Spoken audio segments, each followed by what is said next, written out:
जिल्हा मध्यवर्ती सहकारी बँकेच्या संदर्भात गेल्या 5-6 वर्षांपासून सातत्यानं घोटाळे बाहेर येत आहेत। सहकारातून शेतकऱ्यांना मदत झाली पाहिजे, त्यांचा आर्थिक परिस्थिती सुधारली पाहिजे, त्यांना सहज आणि सुलभ कर्ज उपलब्ध झालं पाहिजे किंवा सरकारच्या काही सुविधा आहेत, सरकारची काही अनुदान आहेत, ते सहजरित्या जिल्हा मध्यवर्ती बँकेच्या माध्यमातून शेतकऱ्याला मिळायला पाहिजेत।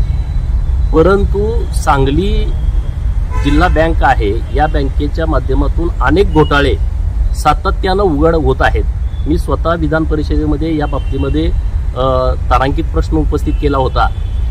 88 ची चौकशी सुरू आहे आणि आता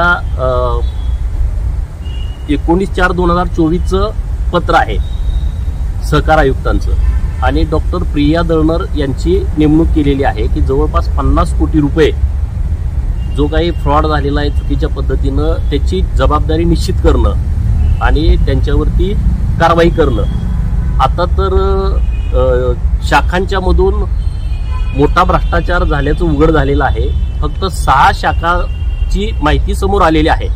जवळपास 219 शाखा सांगली जिल्हा मध्यवर्ती बँकेच्या सांगली जिल्ह्यामध्ये आहेत। जर 6 शाखांमध्ये इतक्या कोटीचा घोटाळा झाला असेल तर अन्य शाखांची चौकशी केल्यानंतर काय परिस्थिती होईल।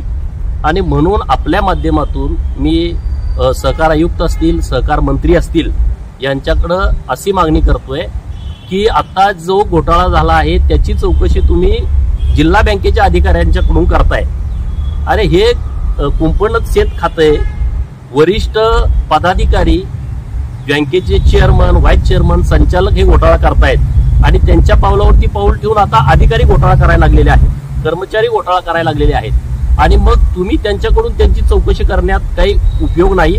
तर सहकार खात्याच्या वरिष्ठ अधिकाऱ्यांकडून या सगळ्या बाबतची चौकशी नीटपणे झाली पाहिजे।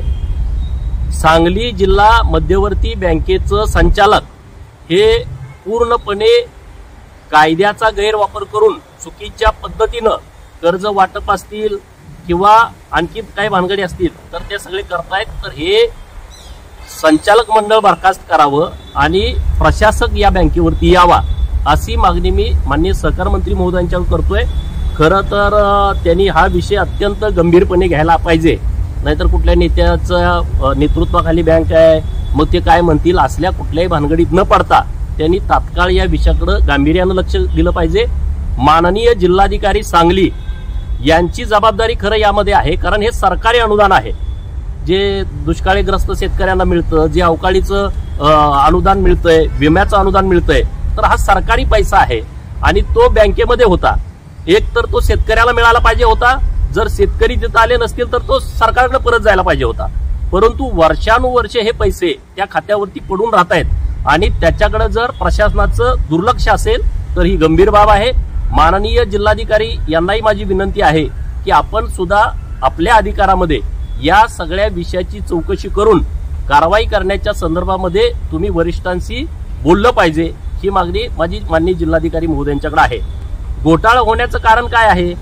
15-15, 20-20 वर्ष तेच अधिकारी त्याच टेबलला आहेत। हे संचालकांचे जवळचे नातेवाईक आहेत, चेअरमनच्या जवळचे नातेवाईक आहेत, त्यामुळे ही सगळी परिस्थिती उद्भवलेली आहे।